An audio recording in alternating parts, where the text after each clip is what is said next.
Hello and welcome to Edgewater Saskatchewan. This is episode 10 and we've got plenty to do today. Just started with a contract, so I've got two contracts going today. This big field 5, which is a harvest of canola, and field 1, which is to be ploughed. So we just spent the morning getting the headlands done, waiting for the sun to rise. We'll put this onto worker now, and we'll head off and go and pick up the flaxseed straw and bale it. So we've got the nice big New Holland baler, and we'll get this all baled up. As it turns out, this baler was a bit of a problem. Not a problem, just struggled a little bit with the tight curves, and in the future I think we'll use a round baler, a little bit more nippy to get around these curves. That should help us out a little bit, because we did leave quite a bit of stuff and had to rush around picking up all the bits and pieces at the end of the harvest. Well, not the harvest so much, the baling. Okay, so this bigger harvest, just baler. Why am I saying harvester? This bigger baler just struggling to get around the corners. Right, there we go. That's not looking too bad. Yeah, we can't complain with that.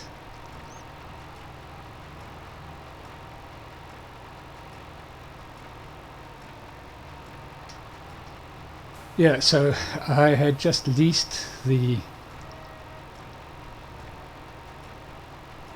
baler, which is a good thing.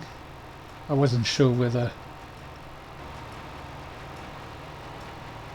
a baler of this sort of size, or whether it was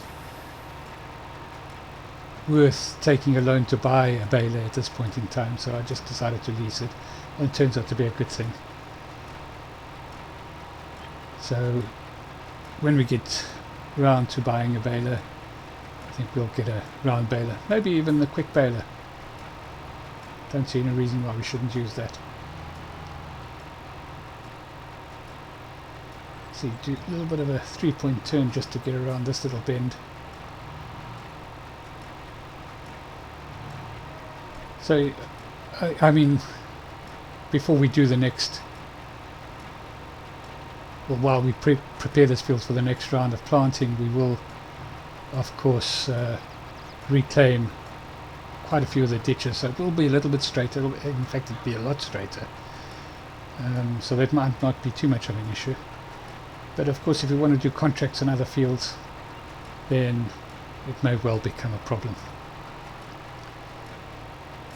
But for now, we'll make do with what we've got. Just get it all sorted out.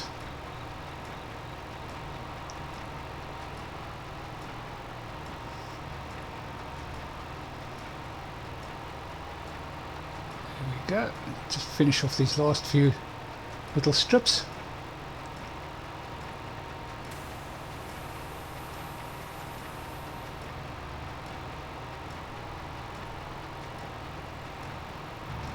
See all the little bits we've had to collect, and I spent a little while after I picked up these just running around collecting as many of the bits and pieces that I could.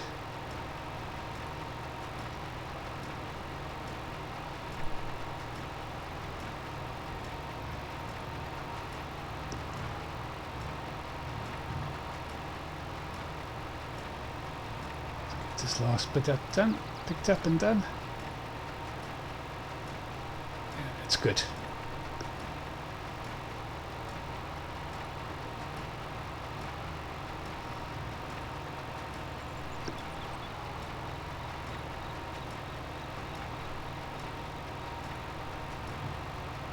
I think I got most of it at the end of the day.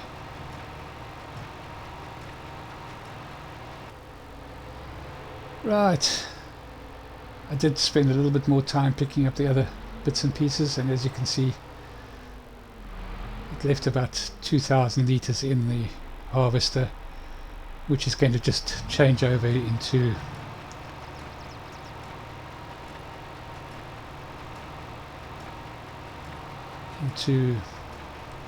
straw, so a bit of a waste of time really, but then again I suppose we got a bit of a jump start on the straw harvest, or the straw baling should I say. I suppose it's still a harvest as well. Let's pick up the rest of this little bits.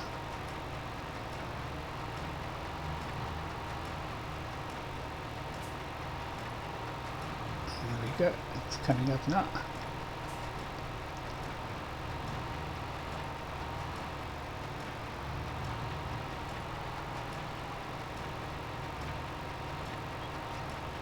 Yeah, so we need to make a decision on what we're going to do with the straw. We're going to sell it, and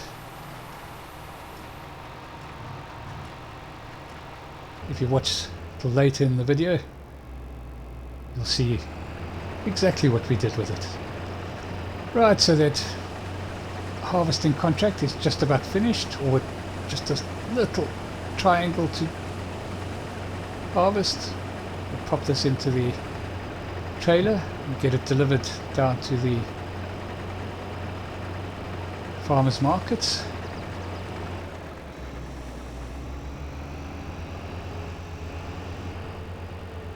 Yeah, so in the early hours of the morning I harvested all the sort of top end of this field where it's quite curvy and there's a lot of ins and outs. And then the nice thing about this field 5 is that once you've done all that, there's this big square area that is just perfect for running workers on. Leaves you like that little triangle to do at the end of the day. Absolutely fantastic. Alright, so we'll just drop this off.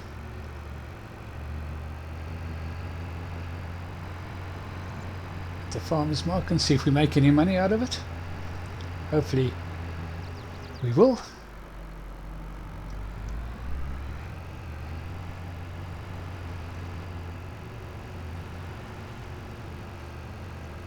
Always a nice time when you're doing contracts to see what bonus you get. Let's get that offloaded.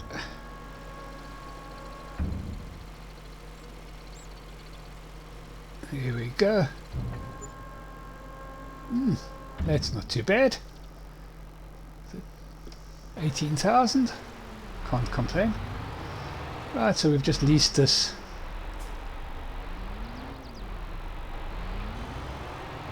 autoloader to pick up the bales,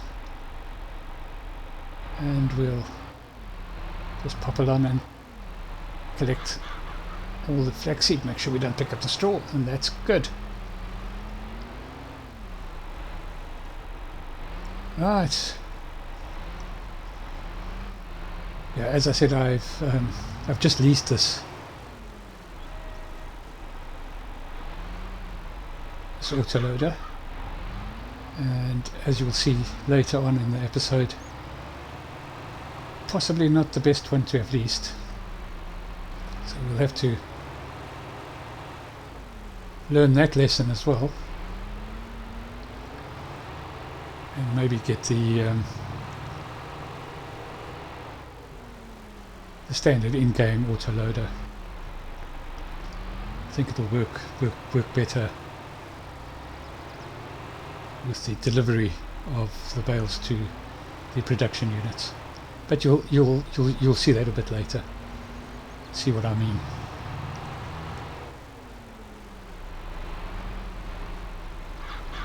But this one is really quick. Just nip along, just autoloads. Autoloads just magically jumps onto the. And I suppose the autoloaders with the the pickups are just a lot better. How much have we got on there? 8,200 in there. Yeah. I suppose I could have set them to bigger bales.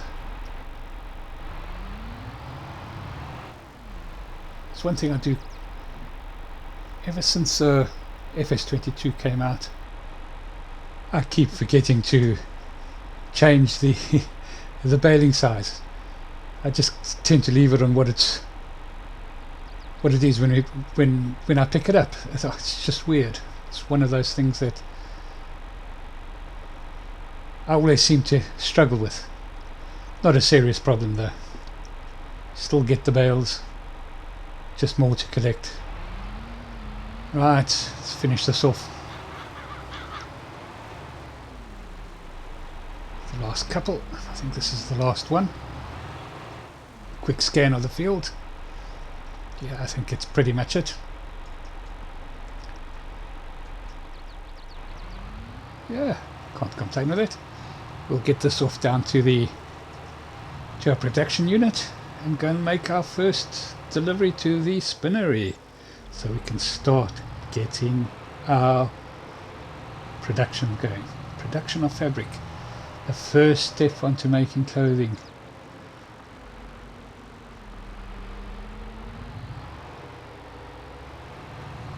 Pop along here, past the farm, and magically we are nearly at the spinnery. Oops. Nearly took a shortcut through the bushes. Right, so the delivery point's a little bit tight on here, so around the back. And we can just offload into this little area here.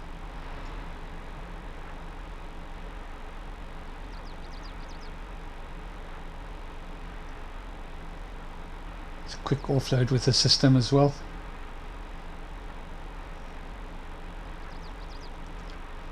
Shift it across. Make sure it's in the trigger. Drop it. And there we go. Full up with flaxseed. Let's get that activated, and the first fabric production is on the go. Right, oops. Let's go and get our ploughing contract started. So field 1 is just up on the left hand side here. If we turn, not the left hand side, the right hand side. If we turn right here, it's on the left hand side now, and we'll start at the top, and we'll do the headlands as normal, and then we'll get a worker going on that so that we can start collecting the straw.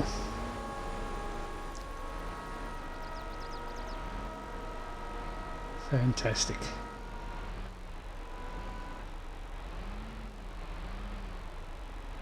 I'm not sure whether this is really a plough, but in any case it ploughs. It's got a nice big width, and it's pretty flexible going around the corners. The other nice thing is that it's almost articulated amongst the different sections, so it gets over rough ground. Right, well that's on the go. Let's get our production area flattened out. So this is that little field just next to the farm. I have started to flatten it out, and we'll get that going. Flatten it out as much as we can.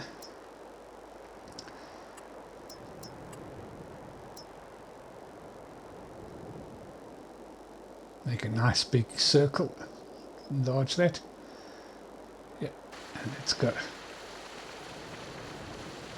Take out all these bumps. I did do a sort of cursory flattening off camera. I think it was actually last night. It was getting a bit dark, so I couldn't really see what was happening, so Just try and get this all on the same sort of level. Just make it easier for placing the production units.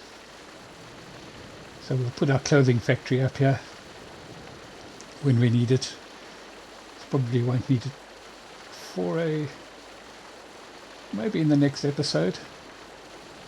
Certainly the episode after that we'll need it. Right, let's get this going. Just do it fairly slowly so that we can make sure that it's all leveling out so we don't have too many bumps.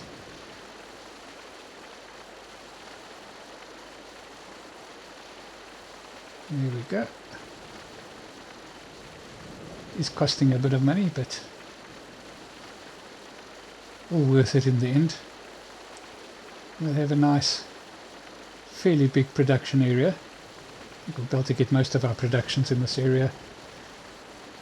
I want to put a farm shop up here as well. I was going to put it in the... Well, maybe I will. We'll see. It's still to come. The other option is either here for a farm shop or right in the front at the entrance in that little triangular area. Right, so we're going to put in straw production. So I was thinking about all that straw that I've got, and the straw produces hats and bags. I think it's called straw accessories, but that kind of fits in with our theme of producing clothing. So I thought, why not?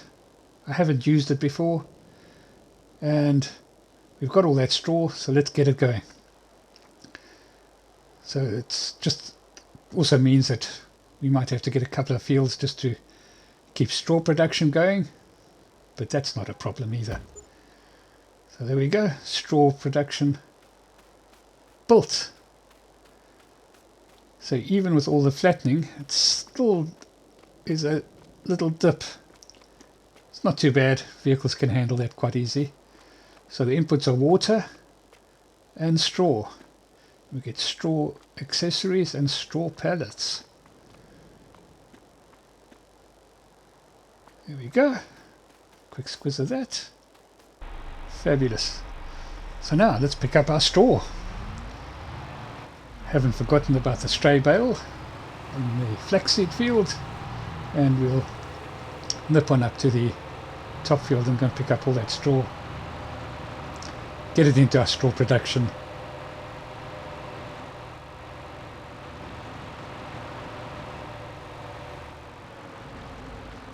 There we go.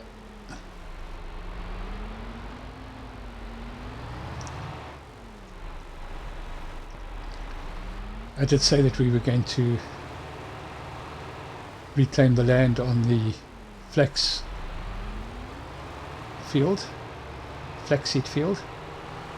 and I think I mentioned in the last episode we were not granted permission to reclaim the land on this field because of the ponds, and the fish and the wildlife associated with the ponds need to be, understandably of course, need to be protected. So this will must probably be our straw field. We'll just see how quickly we get through the straw, and we'll alternate between wheat and barley to make straw for our straw production facility and the production of our very fashionable hats. I think handbags. Is it shoes or handbags? I can't remember what they were, but it gives you a palette of accessories, which fit in, as I said earlier on, very nicely with our desire to become clothing Mongols. And this is where this autoloader becomes inconvenient, let's put it this way. So it loads off easily enough, and it will take straw, but it only has a very small area that it takes from. So we had straw bales sitting and we'll see. You'll see it. I'll show you after we've put up the lights and started getting some water into the production. This is the problem of doing a voiceover. I kind of know what's coming up. So, I get very excited to tell you about things that are about to be shown beforehand. Dear. I think we'll put up another spotlight in those trees. I just put that smaller spotlight up next to the barn there just to give us some area, because I really want to put a bridge in there just to make it easier to get between the two, the production area and the farmyard. Right, so we've just picked up some water. Let's go and put in some water. So there you can see you have floating bales. Just give it a little nudge. And so we need something that stacks up in that area. So the offload trigger is fairly small, as it is for water. So we just need to reverse in there. Oops, just not turn so sharply. There we go. And we'll just offload the water.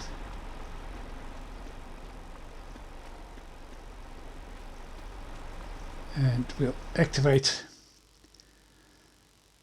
production of straw accessories and straw crate, not straw pallets, straw crates. And we'll just use our tractor to push the rest of these bales on. I suppose we could do that, but I think if we offload with the in-game auto loader, it stacks the straw bales vertically, and I think that'll be better for this, certainly for this production unit, because it'll just take it all in straight away and we won't have to mess around with pushing bales into the trigger. Here we go. That's that gun. That's that done. There we go. Right, so that's going. So we've got 181,000 litres of straw in there. And I think that's pretty much where we're going to end this episode. Plenty has happened. We'll just spend a bit of time putting some seed into the greenhouses. We're running a bit low on seed, so we'll buy a trailer full of seed. We won't need it all. I think they take 4,000 each, so we'll have about 4,000 left over for emergencies, and we'll just go and offload this. No, hydroponics don't need seeds. Water and fertilizer, that's all they need. It's these greenhouses that need the seed. Well, thank you so much for watching. Do hope you've enjoyed this episode. If you have, please like and subscribe, and we'll see you in the next episode. Cheerio!